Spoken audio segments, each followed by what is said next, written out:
avance en pleine eau. Dans Luc 5, verset 1, il nous est dit, on lit ensemble, comme Jésus se trouvait auprès du lac de Génézareth, mer de Galilée également, et que la foule se pressait autour de lui pour entendre la parole de Dieu, il vit au bord du lac 2 barques, d'où les pêcheurs étaient descendus pour laver leurs filets.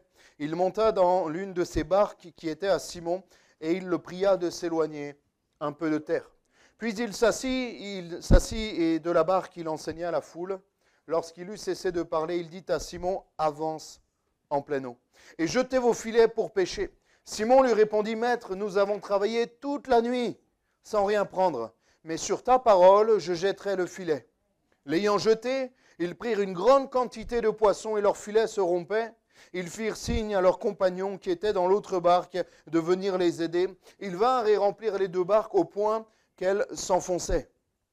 Quand il vit cela, Simon-Pierre tomba aux genoux de Jésus et dit, Seigneur, retire-toi de moi, parce que je suis un homme pécheur, car l'épouvante l'avait saisi, et tous ceux qui étaient avec lui à cause de la pêche qu'ils avaient faite. Il en était de même de Jacques et de Jean, fils de Zébédée, les associés de Simon. Alors Jésus dit à Simon, ne crains point, désormais tu seras pêcheur d'hommes. Et ayant ramené les barques à terre, ils laissèrent tout et le suivirent. Amen. Comment s'approcher du Seigneur? Et on voit là que Simon, qui deviendra plus tard l'apôtre Pierre, est un simple pêcheur, un travailleur qui, à cette époque, n'avait rien d'exceptionnel. Tout était banal d'être pêcheur à cette époque, agriculteur. Et on voit que Simon, qui n'est pas encore Pierre, va rechercher à s'approcher du Seigneur. Et déjà, si on remet dans le contexte, au bord de cette mer, au bord de ce lac, tantôt il l'appelle un lac, tantôt une mer, c'est un grand lac ou une petite mer, peu importe.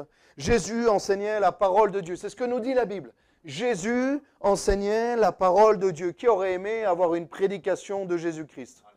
Amen. Malheureusement, vous avez une prédication de Samuel Mabou.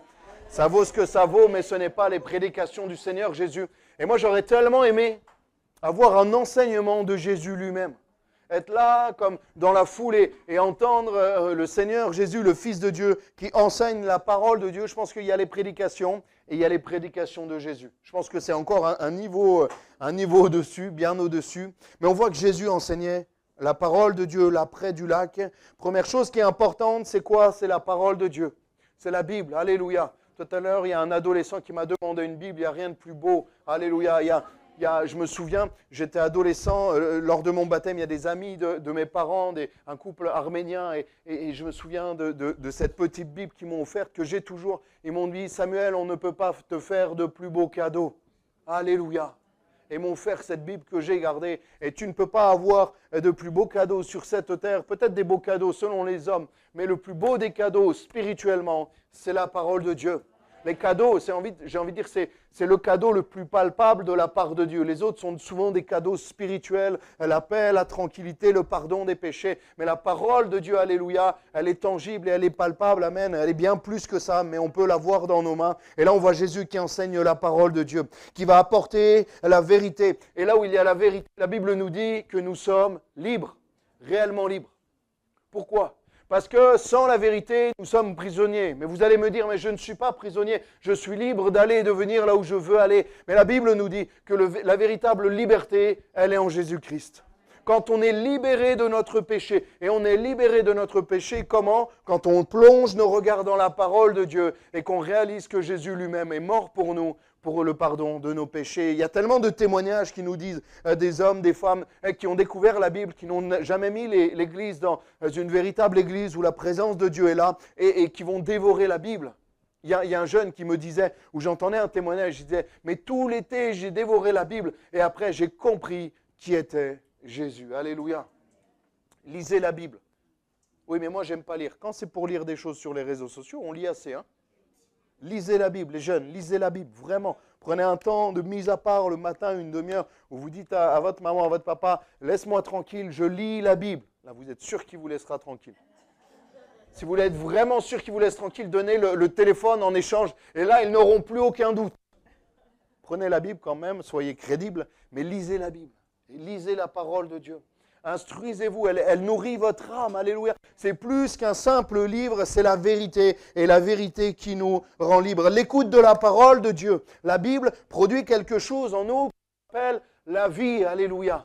Pourquoi? Parce que la Bible, et une grosse partie de la Bible s'appelle l'Évangile, qui veut dire la bonne nouvelle de Jésus-Christ. Mais j'ai envie de dire toute la Bible est la bonne nouvelle de Jésus-Christ, parce que l'Ancien Testament nous parle exclusivement, prophétiquement, et nous annonce le Messie, alléluia. Et tout le Nouveau Testament est tourné sur Jésus et revient sans arrêt sur la personne de Jésus, alléluia. Ça nous amène une profonde transformation. La Bible produit en nous la vie et le pardon de nos péchés, remet en cause certains raisonnements que nous avons intellectuels et que nous avons fondés sur une éducation, sur une culture, sur la société. Et la Bible remet les bonnes choses à leur bonne place, alléluia. Et la Bible remet de l'ordre dans ta vie.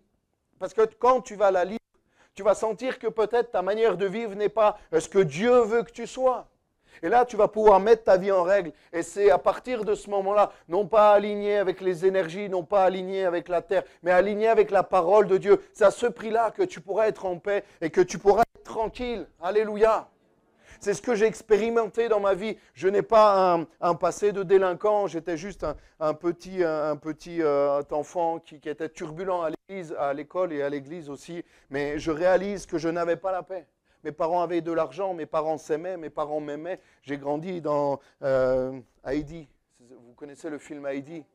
Ou Belle et Sébastien. Vous avez déjà vu les Belle et Sébastien? Vous rigolez, mais je marchais un peu de chez moi. C'était ça, les décors. Et pourtant, je n'avais pas la paix. Je n'avais pas la paix, et alors que je vivais dans ces choses-là, merveilleux, je n'ai jamais manqué de rien. On faisait le sport au collège, c'était le ski. Vous imaginez un peu on vivait dans le pays vraiment du Père Noël. Les forces de l'ordre dans mon village, elles sont toutes en surpoids. Vraiment. Parce qu'il n'y a rien à faire. Vraiment, vraiment, ce n'est pas une blague. Ils sont tous un peu costauds parce qu'ils ne courent après personne, parce qu'il n'y a pas de délinquance chez moi. Et comment expliquer que là-bas, j'avais pas la paix parce que j'avais pas Jésus et que maintenant que je suis à l'Ariane, j'ai la paix, alléluia. Où il y a peut-être un peu plus de délinquance, un peu plus de choses mouvementées, mais nous avons la paix, alléluia, parce que Jésus-Christ est là dans nos cœurs. Et il vaut mieux être dans un endroit peut-être un peu compliqué, un peu avec des choses compliquées, des épreuves et des difficultés, mais avec le Seigneur, que d'être dans un paradis en apparence sans le Seigneur. Parce que j'ai vécu la Haute-Savoie, vraiment, regardez, c'est le paradis sur terre. Mais si tu n'as pas Jésus, c'est l'enfer. Alléluia. Parce que le paradis ne peut pas être sans Jésus-Christ. Le paradis ne peut pas être sans Jésus-Christ. Et moi, je le dis dans ma vie, même s'il y a des difficultés, même s'il y a des problèmes, mais la paix du ciel est dans mon cœur. Pourquoi? Parce que Jésus-Christ est avec moi et avec beaucoup d'entre nous ce soir. Alléluia. Comment s'approcher de Dieu? Déjà, il faut s'éloigner un peu de terre. Le Seigneur va dire à Pierre, pour continuer d'enseigner, mais pour marquer comme un décalage aussi avec la foule et avec la terre. On sait que dans la parole de Dieu, la terre symbolise tout ce qui est humain, tout le péché, le côté charnel, tout ce qui n'est pas forcément que mauvais, mais qui est aussi mauvais. C'est les attaches que l'on a, c'est les choses terrestres, c'est les choses que l'on n'emportera pas dans l'au-delà, qui est l'éternité, avec ou sans Jésus. Et il faut s'éloigner un peu de terre.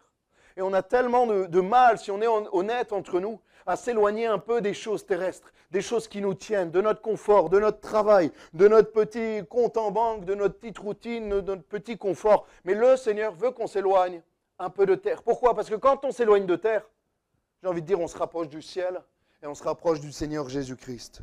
Ne plus rester dans les choses terrestres, charnelles, et avancer en plein eau pour déjà s'éloigner de terre, pour se rapprocher du Seigneur. Et à ce moment-là, déjà en s'éloignant de terre, Pierre va commencer à se rapprocher de Jésus parce qu'il est avec lui dans la barque.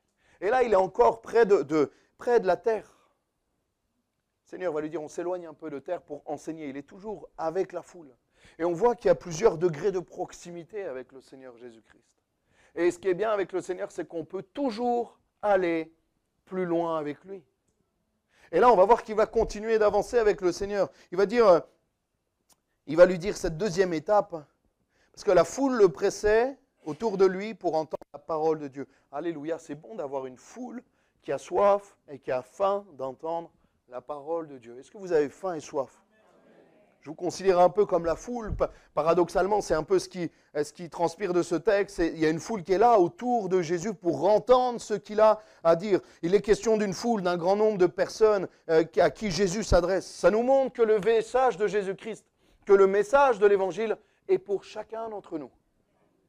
Il est pour tous. La Bible nous dit que Jésus est venu pour chacun, pour tous, afin que quiconque croit, il est venu pour le monde entier. Il y a plusieurs références qui mentionnent cela.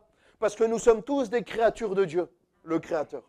Et nous sommes tous sujets à entendre l'Évangile, entendre la parole de Dieu, et que ça amène une transformation en nous. Alléluia. Mais quand il y a la foule, il y a aussi l'individu qui compose la foule. Il y a aussi toi en particulier. Une foule ne peut pas être une foule si ce n'est pas un regroupement de plusieurs personnes. Jusque-là, c'est logique, ça va ? Et quand il y a la foule, il y a aussi la personne. Et là, Jésus s'adresse à la foule, mais aussi Jésus s'adresse à chacun en particulier. Et là, il va dire à Pierre, particulièrement. Là, avant, il dit s'éloigner un peu de terre. Jetez vos filets au pluriel. Mais là, il va dire à Pierre lui-même, avance en pleine eau. C'est au singulier. Il s'adresse à Pierre en particulier. Et même si Dieu est le Dieu de la foule, et même si Jésus est le Dieu de l'Église au sens large, et il veut être le Dieu de n'importe quel être humain, il veut être précisément et particulièrement ton Dieu et ton Seigneur, à toi personnellement. Et il veut te dire, avance en pleine eau. Et là, il s'adresse à une personne. Et il va s'adresser à Pierre. Et toi, à un moment donné, tu dois sortir de la foule. Tu dois sortir de l'amas de personnes qui n'a pas de nom. On n'a pas le nom de chaque personne qui compose la foule. Mais à un moment donné, Jésus va citer un nom, il va dire Pierre, avance en pleine eau. Et ce terme, cette phrase qu'il va dire à Pierre, en réalité, il nous l'a dit à chacun d'entre nous.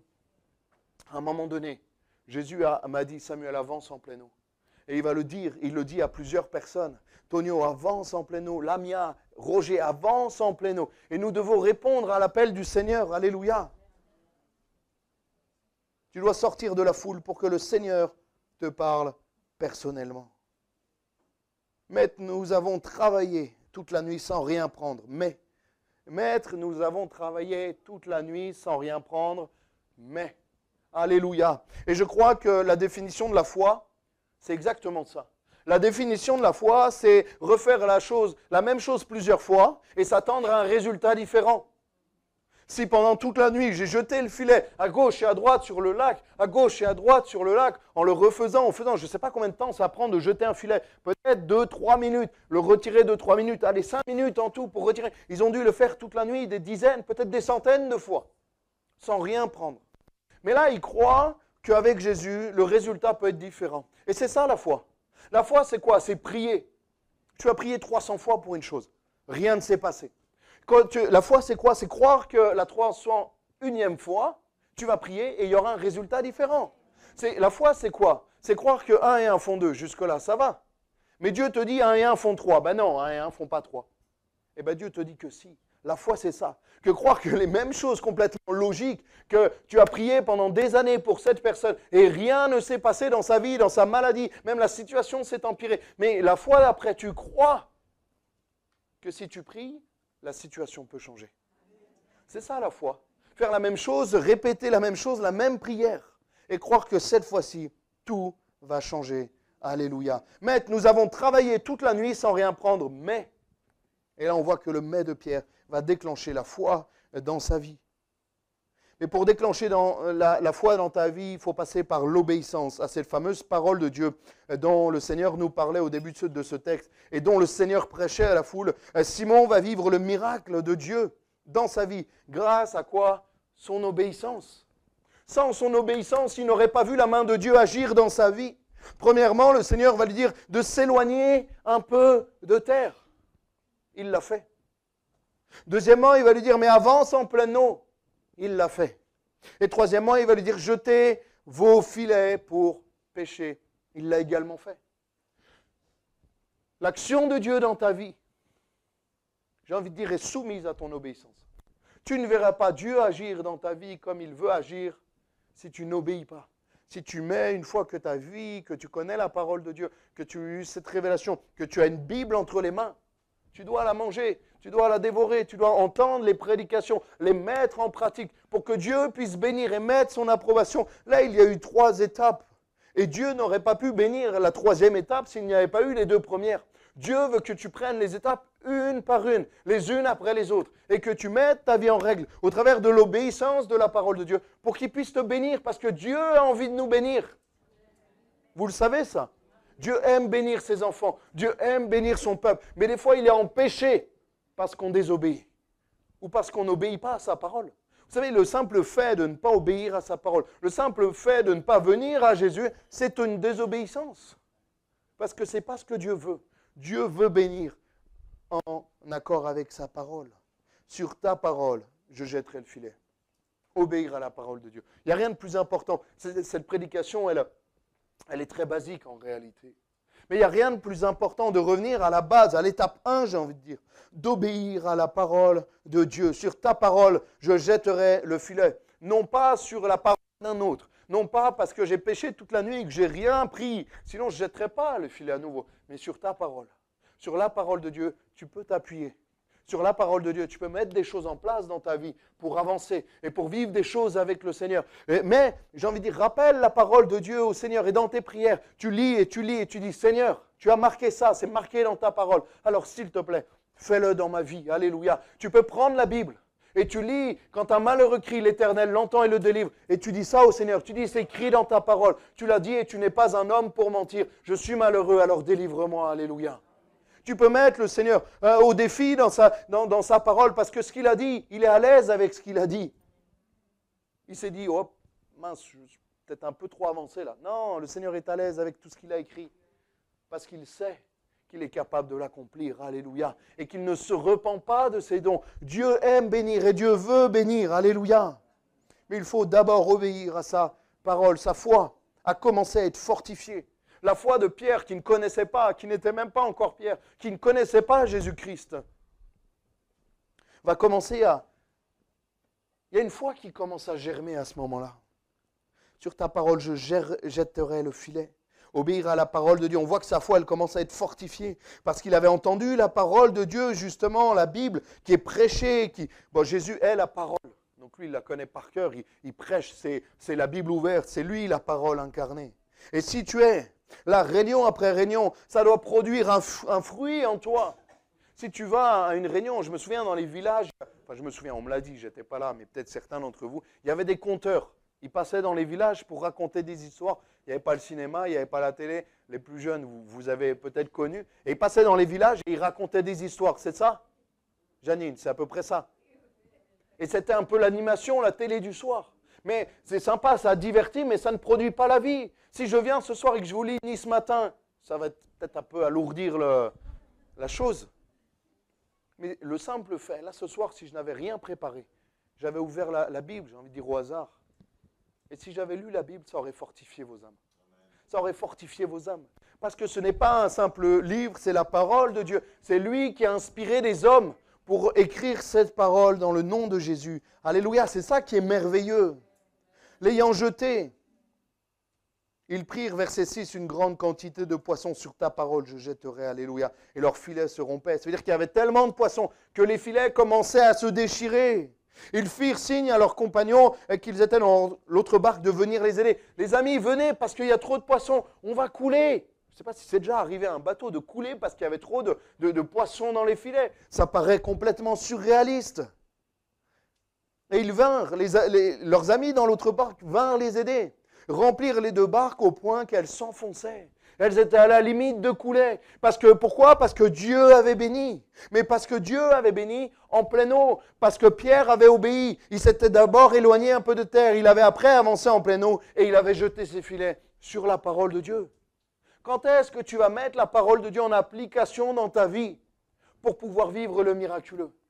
Je crois, et je l'ai déjà dit, mais je crois que Dieu est tout-puissant et qu'il aurait pu demander au poisson, sautez dans la barque de Pierre.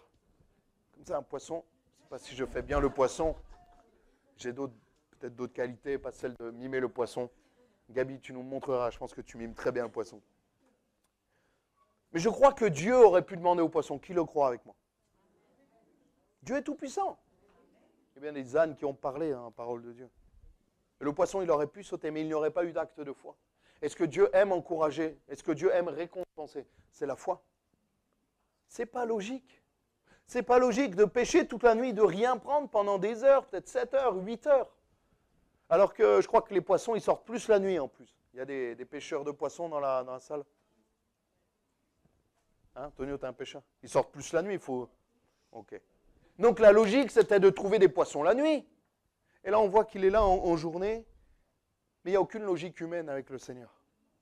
Dieu n'est pas logique humainement, il est logique spirituellement et divinement, parce qu'il a tout entre ses mains. Je ne sais pas s'il avait vu qu'il y avait un banc de poissons en dessous, ou il a appelé le banc de poissons pour se mettre en dessous des filets, peu importe. Mais Dieu a fait le miracle, alléluia, parce que Pierre a obéi à la parole de Dieu. Mais premièrement, on doit avancer en pleine eau. On peut mettre la première photo.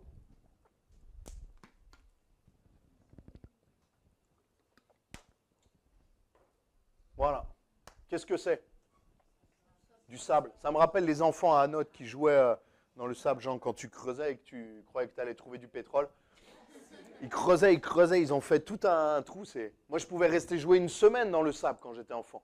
Tu me laissais, tu revenais une semaine après, j'avais pas bougé. Ça, c'est le sable. Ça, c'est le début de ce récit où ils sont sur le bord, où ils ont toujours pied. Et le sable, spirituellement, j'ai envie de vous dire que ça rassure. C'est les enfants. Les parents ne sont pas inquiets quand les enfants sont sur le sable. Ils sont inquiets quand ils commencent à partir dans l'eau.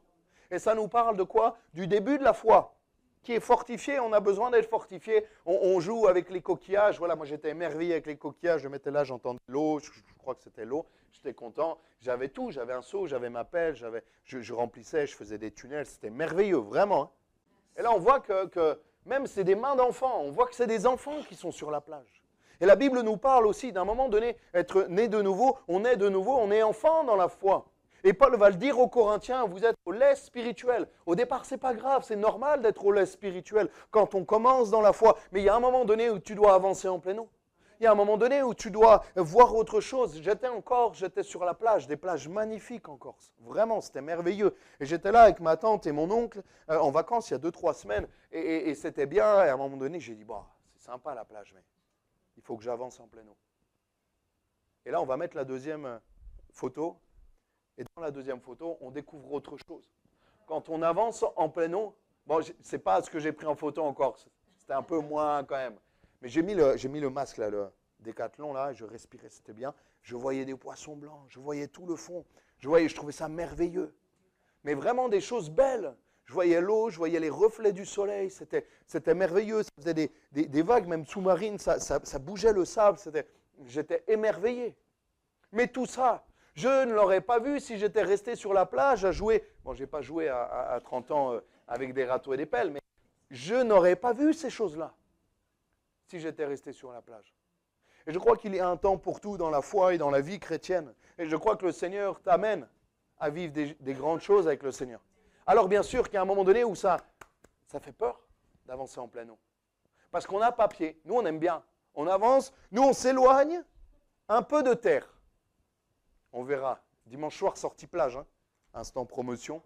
Sortie plage, on verra ceux qui vont en pleine eau. Mais on aime bien avancer un peu de terre. On aime bien avancer un peu de terre et avancer et s'éloigner un peu de la terre.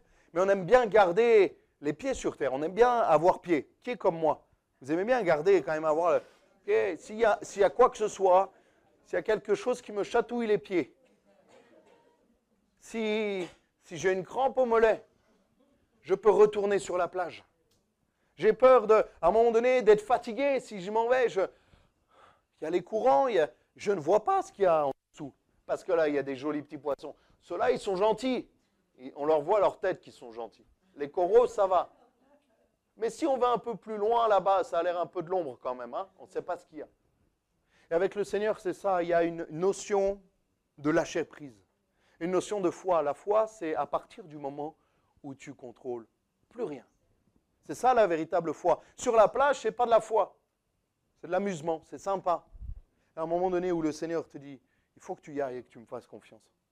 Il faut que tu y ailles et que tu me fasses confiance. Il faut que tu ailles au large, dans les profondeurs. C'est à ce prix-là que tu verras les merveilles de Dieu. C'est à ce prix-là où tu avanceras et tu avanceras par la foi et tu accepteras de lâcher tes béquilles. Moi, je suis arrivé au kiné le premier jour de kiné.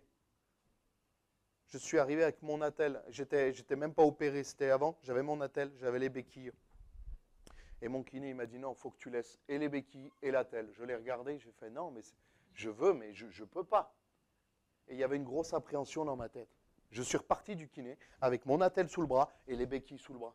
Et je marchais, je me concentrais, mais je marchais comme ça. Mais je suis rentré chez le kiné, je me croyais incapable de faire ça. Parce que moi, ça me rassurait, les béquilles, l'attelle, je sentais mon genou faible, mais il n'était pas si faible que ça. Et il était faible parce que je le sentais faible. Et il s'affaiblissait parce que je ne m'en servais pas et que l'attelle le contraignait. Et le Seigneur te dit, mais enlève l'attelle, enlève les béquilles et marche par la foi. Et j'ai commencé à marcher comme ça. Bon, ce n'était pas cette parole que le Seigneur m'a dit, mais je marchais dans le cabinet comme ça. Et je dis, mais en fait, ça va. Et lui, il me rassurait. Il était là, il me tenait, il me dit, mais tu vois, tu n'as pas besoin des béquilles, tu n'as pas besoin. Ça te sécurise dans la tête, mais ton genou, il est assez fort. Et ça m'a parlé. Qu'on est comme ça, on aime bien avoir des sécurités comme ça. Et c'est humain, c'est normal.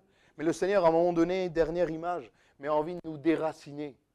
Nous, on est bien dans notre confort, on est bien, on a le petit terreau, la petite terre qui va bien, on connaît bien l'endroit, on ne bouge pas trop, on a nos racines. Le Seigneur veut te déraciner pour te replanter là où il veut te replanter, dans son terreau, dans sa terre, alléluia. Mais c'est toujours désagréable.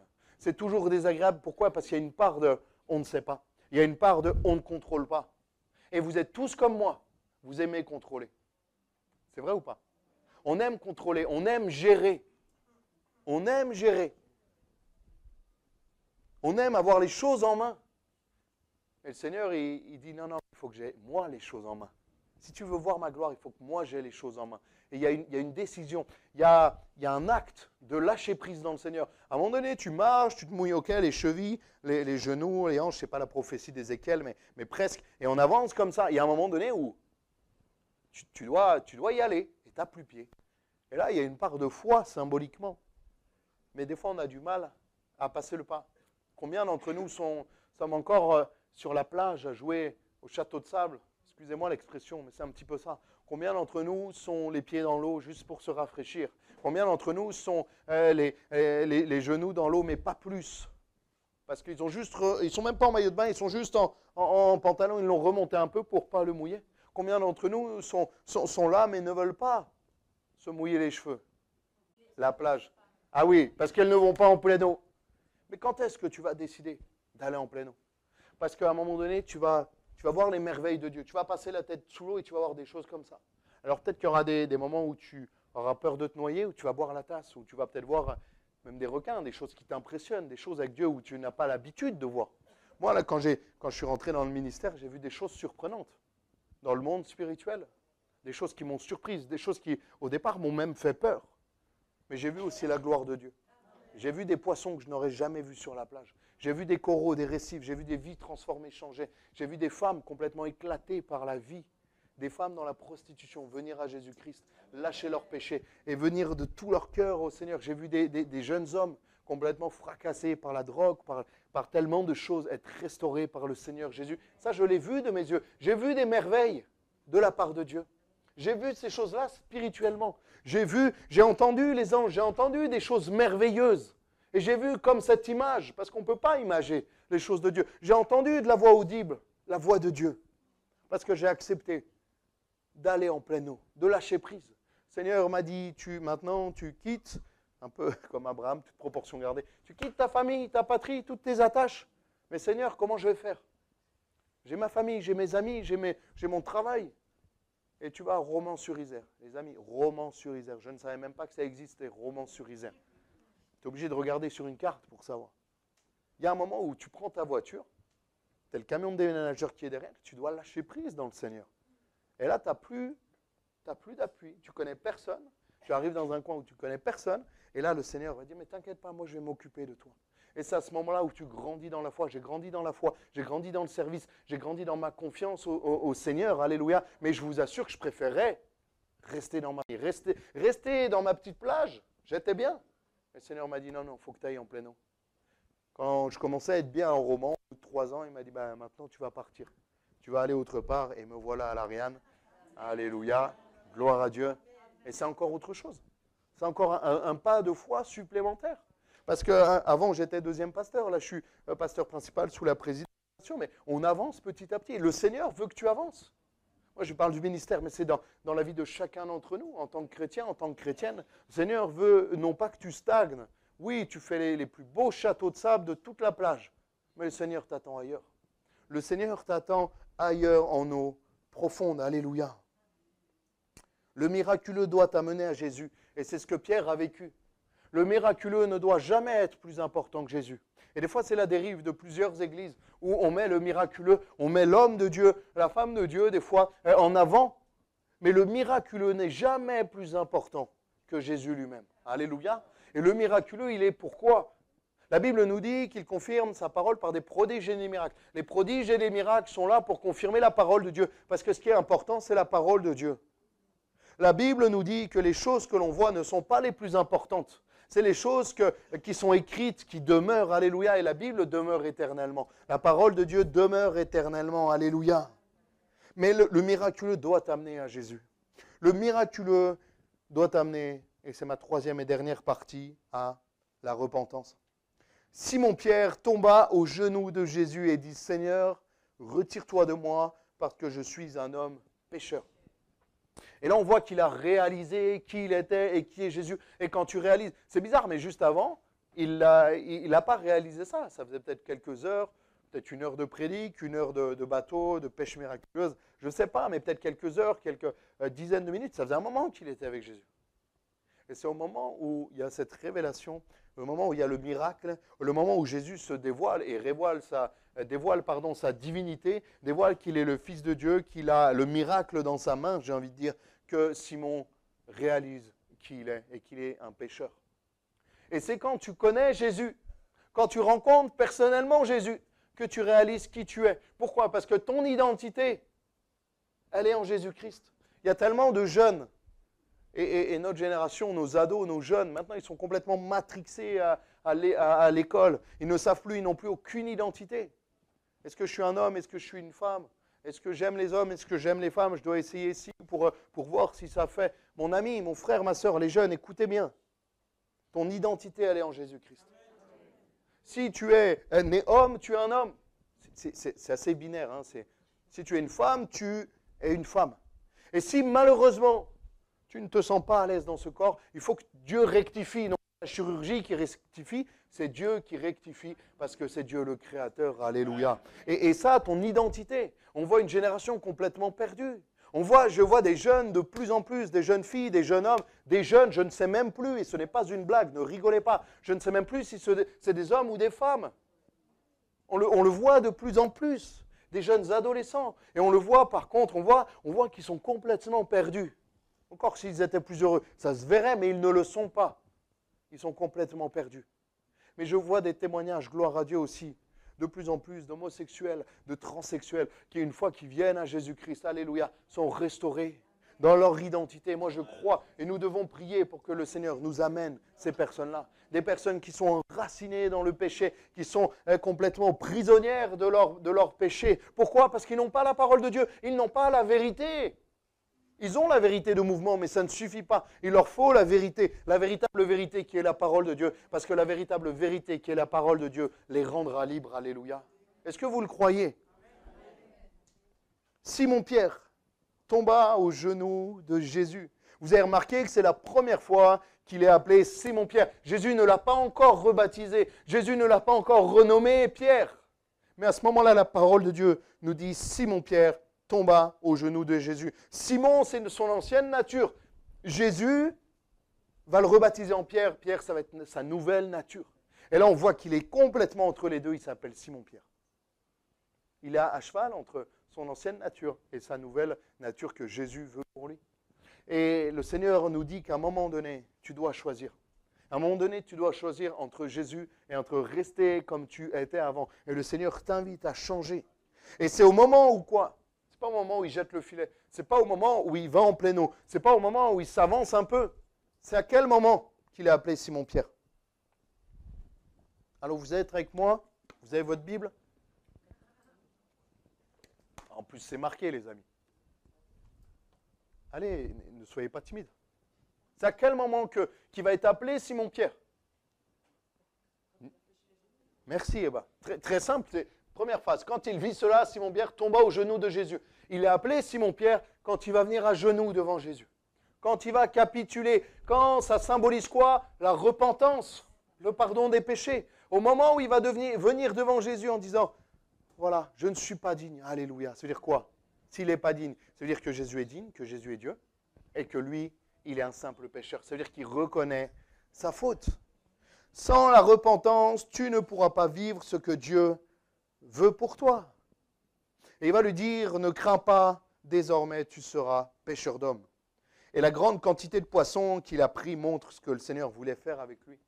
Que le nombre de poissons allait être même plus petit que le nombre d'hommes et de femmes que Pierre allait sauver au travers de son ministère. Là où il n'y avait pas beaucoup de succès dans les choses de ce monde, dans son travail où il n'avait strictement rien pris sans le Seigneur veut l'utiliser puissamment et il veut faire que de toi un vainqueur.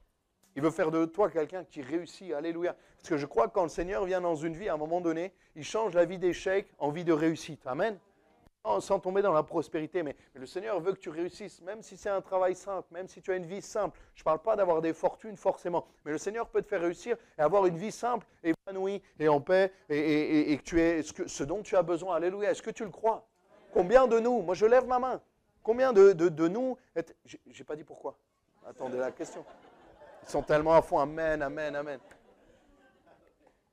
Combien de nous étaient des délinquants et ont fait de la prison? Non, je rigole. Combien de nous avions une vie en total échec avant de reconnaître le Seigneur?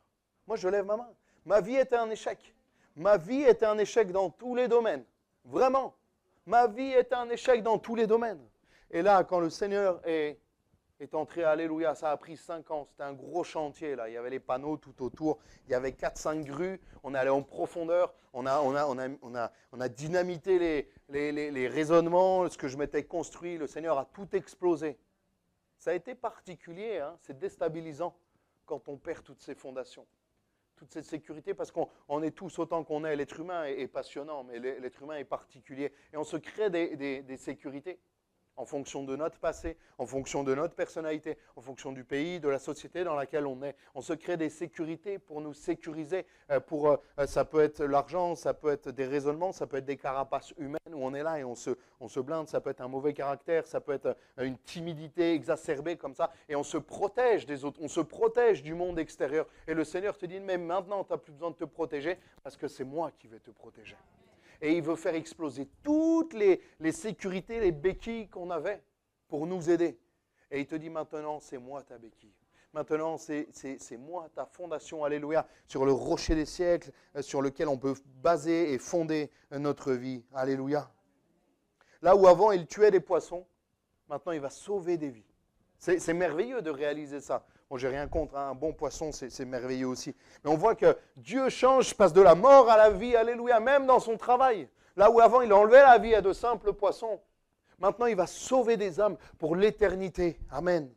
Il va sauver des hommes, des femmes, de la mort éternelle à partir de ce jour. Et là où il passait son temps et son énergie pour les choses utiles mais charnelles, il va œuvrer pour la plus grande des causes, l'évangile, la bonne nouvelle de Jésus-Christ. Alléluia.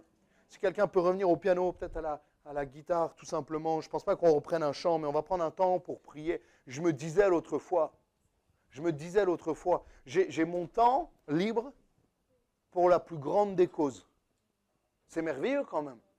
Mon travail, mon passe-temps, c'est d'œuvrer à la plus grande des causes, une cause qui nous dépasse tous de beaucoup, la cause de l'Évangile. Il n'y a pas de plus grande cause. Et moi, je suis pasteur. Mais vous, c'est pareil. La plus grande des causes, ton énergie, j'ai envie de dire tes moyens, ton argent, ton temps, tes capacités intellectuelles doivent être aussi, également, pour l'œuvre du Seigneur et pour l'avancée de l'Évangile. Est-ce que vous êtes d'accord avec ça? Moi, je me souviens, j'avais mon métier, je gagnais bien ma vie, j'étais content, j'étais épanoui, j'aimais mon travail, vraiment. J'étais moniteur l'hiver et je m'occupais du marketing d'une marque de vêtements le reste de l'année. Je me régalais dans le travail que je faisais. Et du jour au lendemain, quand le Seigneur m'a appelé au ministère, mon métier que j'aimais tellement est devenu fade parce qu'il manquait une dimension. Les vêtements que je vendais sont devenus de simples bouts de tissu et je me disais, mais il y a beaucoup plus en fait. Il y a beaucoup plus. Est-ce que tu peux réaliser ce soir qu'il y a une cause beaucoup plus grande que nos simples vies. C'est la cause de l'évangile. Alléluia. Je dis ça ce soir, je me permets d'être un peu plus en édification parce qu'on est un peu entre nous. Mais réalise qu'il y a beaucoup plus que ta simple vie. Il y a une cause qui te dépasse de beaucoup. Et le Seigneur veut t'utiliser dans cette cause. Mais il faut déjà que tu sois toi-même au Seigneur Jésus-Christ. Est-ce que ta vie appartient à Jésus? Et ayant ramené les barques à terre, on peut fermer nos yeux et je finis courtement. Ayant ramené les barques à terre, ils laissèrent tout et le suivirent. Quand tu reconnais que tu es pécheur, que tu demandes pardon, alors le Seigneur te restaure. Désormais, alléluia, tu seras. Désormais, tu seras quelqu'un d'autre. Désormais, tu seras une nouvelle créature. Désormais, les choses anciennes sont passées. Voici, toutes choses sont devenues nouvelles. Marie de Magdala, qui avait tellement de maris qui vivaient dans la débauche, dans la luxure. Désormais, tu seras une servante de Jésus-Christ. Alléluia. Quand Jésus change les vies, quand Jésus transforme les cœurs, il y a un avant et un après, il y a un désormais. Le désormais, il met un point final à ton passé. Le désormais, il met un point final à ta vie passée et il ouvre les guillemets pour ta vie future. Alléluia. Est-ce que tu veux vivre un désormais avec Dieu? Et enfin, tu pourras tout laisser pour suivre Jésus. Tu pourras tout laisser pour suivre Jésus. Tout laisser tes raisonnements, ta sécurité, tes entendements, parce qu'on s'est créé des forteresses. Et c'est fort sur mon cœur, je ne pensais pas que ce message allait prendre cette tournure. On va prier pour cela.